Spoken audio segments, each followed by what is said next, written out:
asalaamaaleykum mbokk yi ginnaaw bu ñu sante yàlla sallallahu alayhi wasallam ñu ngi nuyu ñëpp di ñaan yàlla dolli dal loolu jàmm si réew mi ñu ngi nuyu El Hadj Bougane di ko ñaanal njabootam di nuyu Sénégal yëpp. tey dañu del soit di wax ak yéen si benn mbir si feebaru xëtër yi muy feebar boo xam xëy na bariwul leen koy dégg mais sonal na surtout mag ñi muy emphysème. emphysème nag si maladie pulmonaire chronique yi la bokk yi nga xam ni vraiment feebar yi gën a tar si feebaru xëtër yi la bokk. li koy sabab nag bari na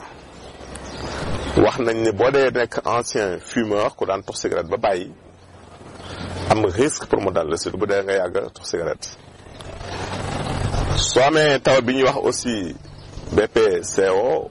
muy la pneumopathie chronique obstructive donc bronchopneumopathie chronique obstructive soo ko amee aussi mën na indi jafe-jafe yooyu. sooy jëm mag aussi parce que lii sabab feebar bi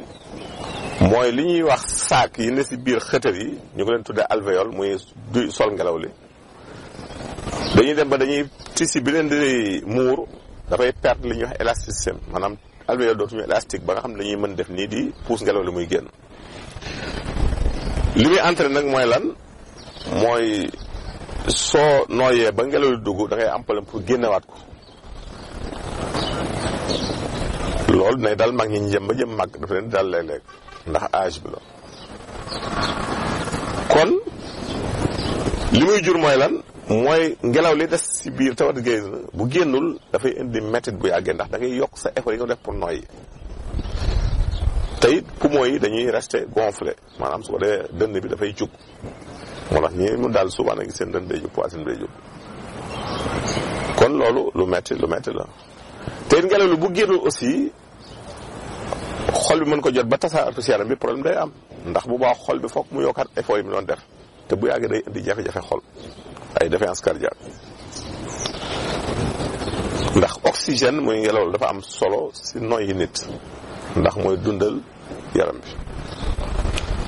bi ndax saa yu ngelaw li ñëwee ci xëtër yi daf koy yóbbu ci xol bi jël ko tasaare ko ci yaram bi bu delsee ci xëtër yi mu nettoyé ko ba mu set su ko defee bu ñu noyyee gaz carbonique bi génn oxygène bi delluwaat ci yaram bi gaz carbonique boobu moom la garab yi jël tey jii di ko utiliser pour dund pour def seen photosynthèse. kon loolu dafa bara xam emphysème nag lu metti la mais heureusement que am na ay tegtal faj ko nag jafe na ba mu wér mais am na ay calmant yu ko mën a calmer bokk na ci kaani gi nga xam dafa bari vitamine C ba noppi bari antioxydant dafay dimbali xëtër yi même ba yenn infection yi doon gaaw a làggal kon di jël kaani gi baax na. boo amee eucalyptus aussi xob yi muy xobu xottu butéel bi tibb sa loxo ba mu fees nga baxal ko ci litre ndox 5 minutes nga segg ko di ko naan par genn wàll kaas boo ndekkee boo aña bor yàlla mën na la dimbali aussi mu indi ci tan gu baax ndax daf lay dimbali ba li ñuy wax mucus mooy ritaxit yooyu na sa dënn mën a génn te xam nga bu baree ritaxit da ngay dem ba nooy gi day jafe ndax ngelaw dootu mën a jàll. beneen bi mooy xobu mbal aussi boo ko amee la Euphorbia hirta tibbal loxo ba mu fees nga baxal ko ci litre ndox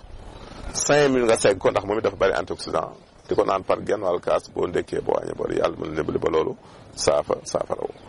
kon suñu tënkee emphysème nekk na feebar boo xamante ni ci feebaru xëtër yi la bokk. metti na trop nag ndax li ñuy wax alvéole muy saak yi la ci biir xëtër yi tey duy ngelaw li ñoo ko dul mën a génnewaat bu ko defee nag dañuy rester gonflé tax dënn bi jug nga am jafe-jafe pour noyyi pour génne ngelaw loolu muy indi métti indi jafe-jafe te bu yàggee dafay indi défaillance cardiaque ndax xol bi dafay yokk li mu doon liggéey ay fol li mu doon daf koy yokku te bu la dafay indi coono kon mu nekk lu doy waar. li koy sabab nag bokk na cigarette si waxuma sax nga nekk un ancien fumeur mais nga yàgg a toog ci milieu bu ñu lay xëree cigarette rek bu yàggee mën nga am jafe-jafe yooyu. kon loolu mooy li ñu indoon ci emphysème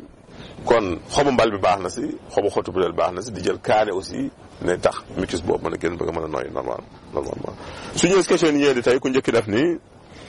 moom daal dafa gént di tasaare meew la gént di ko tasaare